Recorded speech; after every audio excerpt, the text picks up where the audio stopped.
The first ever breakfast with TNC on a Sunday. Let's do this. Come on! Woo!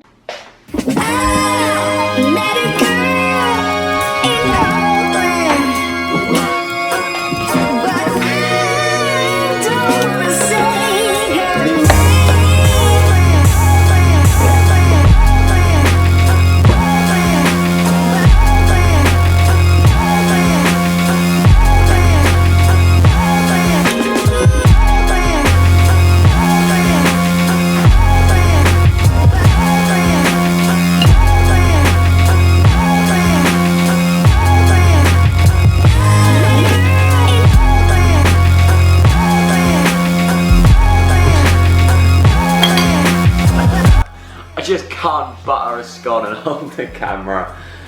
Oh, does anyone want to come and be a cameraman for me while I butter scones?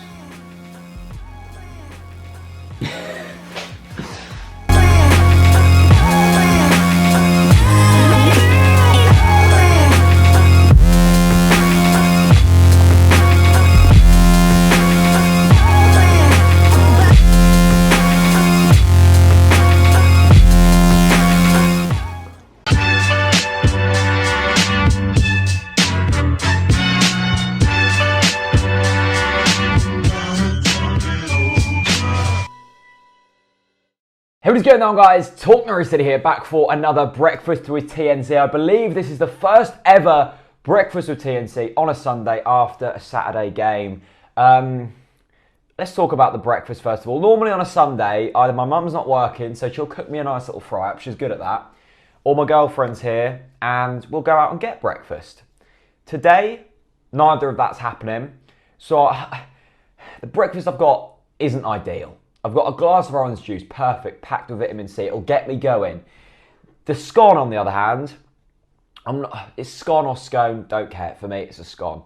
The scone, basically, my mum works in a cafe, and any stock at the end of the day, she gets to bring home if she wants to. And I'm trying to be healthy, but then when she comes home with sausage rolls, pies, scones, it's hard not to decline.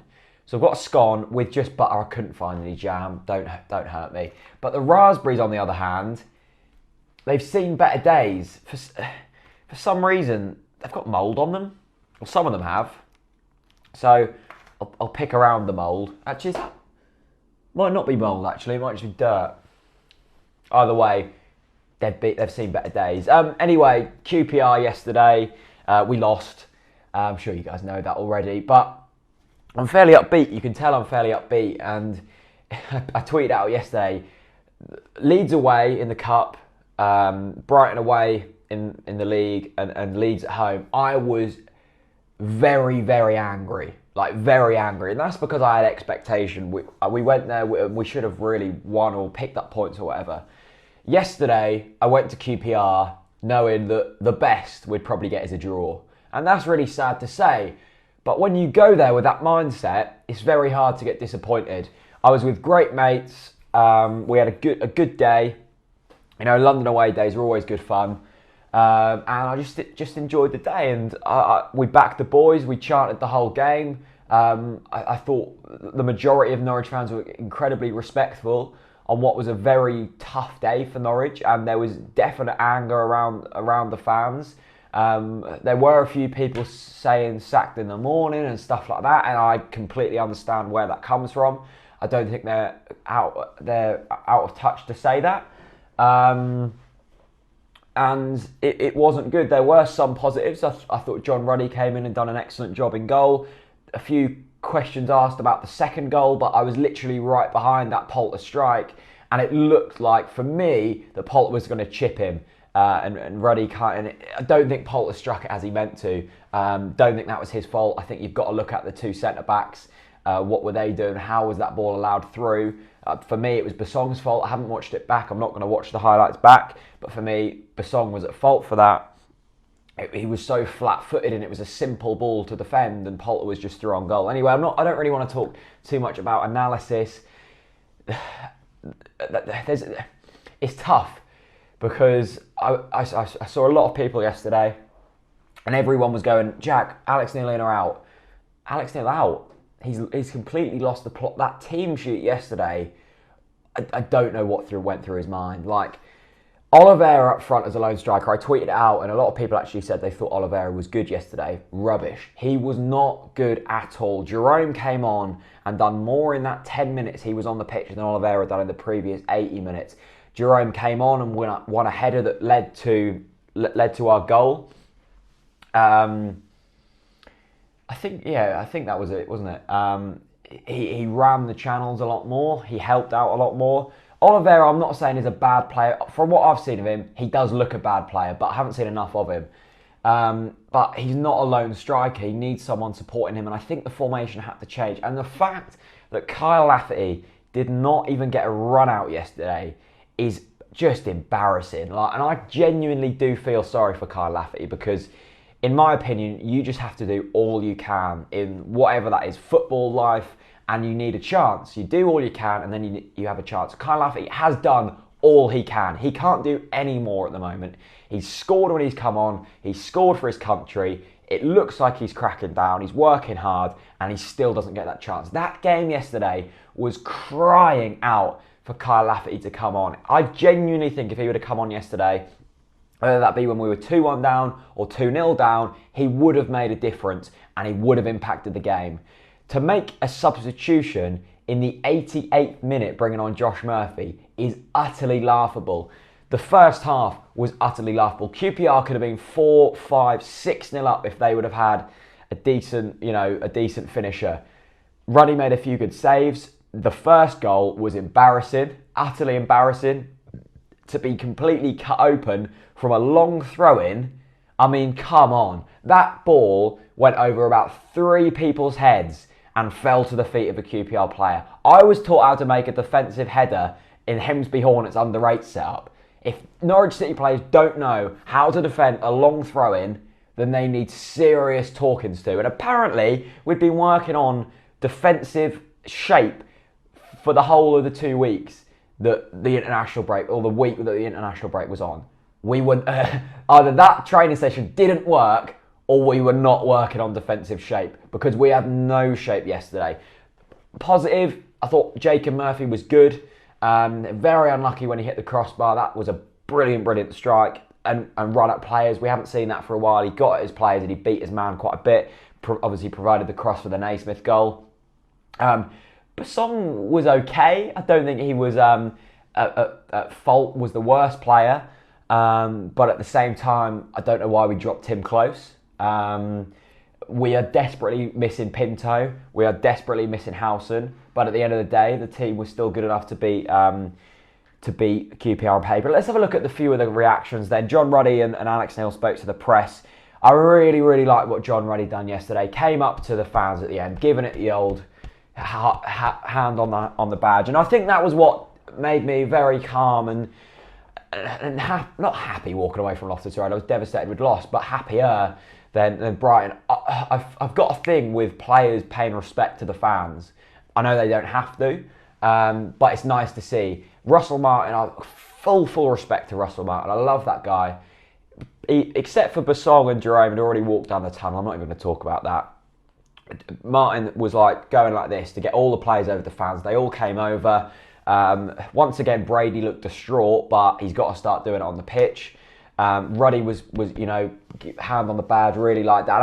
I'm actually getting goosebumps thinking about it, because I think every fan just wants to see players in their club shirt giving their all. That's all they want.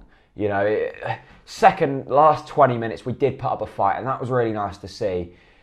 But it shouldn't be coming to that. John Ruddy being brought back in. You got the Norfolk Cafu, obviously. You got a few players who do genuinely care in that team. It's just a shame that some others evidently don't.